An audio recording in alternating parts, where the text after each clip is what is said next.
Welcome to the State of the Nation. We aim to bring you the latest news about the political and public turmoil brewing in the UK. Don't forget to like and subscribe so you don't miss the latest news and content from around the UK. In this episode, we will discuss Elon Musk's critical comments regarding Starmer and the Labour government and the new terms being sought by the EU. Elon Musk has voiced strong opinions regarding the recent autumn budget, specifically criticising Keir Starmer for modifications to the inheritance tax that could severely affect UK family farms. Numerous farmers have expressed their outrage over the implications of these changes, which threaten the future transition of their farms to the next generation. Musk took to X to voice his disapproval of the government's contentious proposal in response to a tweet from another user, highlighting the potential disastrous consequences for family farming in the UK. He stated, "We should leave the farmers alone. We owe farmers immense gratitude for making the food on our tables." This isn't the first time Musk has challenged Starmer. Earlier this summer, he condemned the government's reaction to participants in the UK riots, labelling the Prime Minister as two-tier and suggesting that the administration preferred to penalise right-wing groups over counter-protesters. With a vast audience of 202.8 million followers on X, Musk's statements carry significant weight. The new tax, dubbed the tractor tax, has prompted concerns among farmers, some of whom fear they may be compelled to sell their farms due to the evolving regulations. Under the new rules, farmers can claim a full relief on the tax for the first £1 million of their estate, but any assets exceeding that threshold will incur a 20% inheritance tax. Prominent figures in the media, including Kirsty Allsop and Jeremy Clarkson, have also voiced their discontent. Clarkson remarked on X, Rachel Reeves, "I literally daren't comment. We have a new government. It's turning out to be hopeless." He urged farmers not to lose hope, asserting, "I know that you have been shafted today. But please don't despair. Just look after yourselves for 5 short years and this shower will be gone."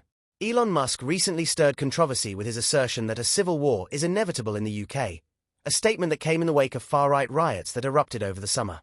These disturbances were ignited by misinformation surrounding the identity of a suspect linked to a tragic stabbing incident in Southport.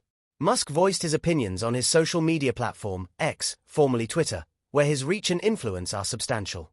In reaction to Musk's declaration, Prime Minister Keir Starmer and other government officials expressed strong condemnation. Starmer's office labelled Musk's remarks as totally unjustified, firmly asserting that such rhetoric has no place in public discourse.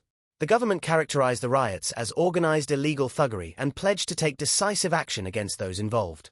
Undeterred by the criticism, Musk maintained his stance, arguing that the government should be vigilant not only regarding attacks on certain communities but on all. His comments have ignited a significant discussion regarding the impact of social media on societal unrest and the substantial responsibility that public figures bear in their declarations during volatile situations. We believe that the remarks made by influential figures are warranted, especially given the tendency for the average British citizen to be dismissed as far-right or even racist in the past.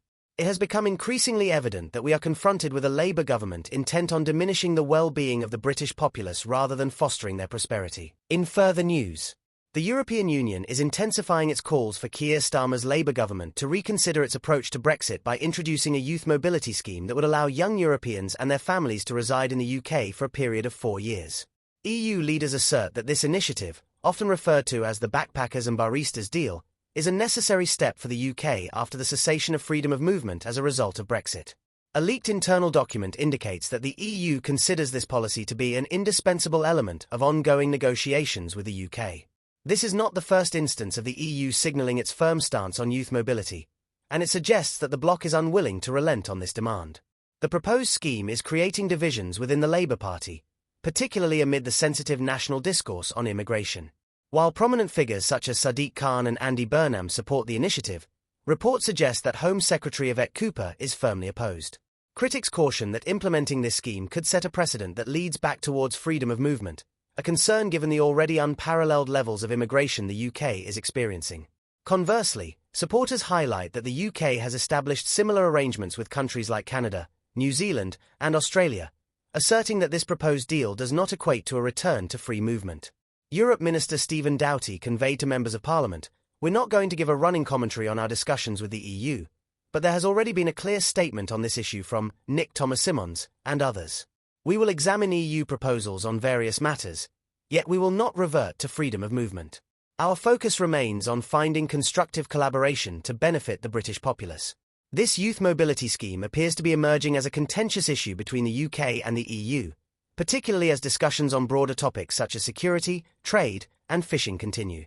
The UK government is advocating for mutual recognition of professional qualifications, veterinary agreements, and connections between emissions trading systems.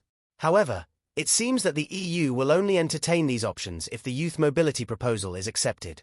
The leaked EU document states, the implementation of the withdrawal agreement by the UK needs to be substantially improved.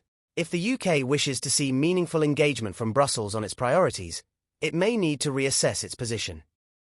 Thanks for watching. Let us know in the comments your views about the possibility of new terms with the EU and the comments made by these high-profile figures about this Labour government.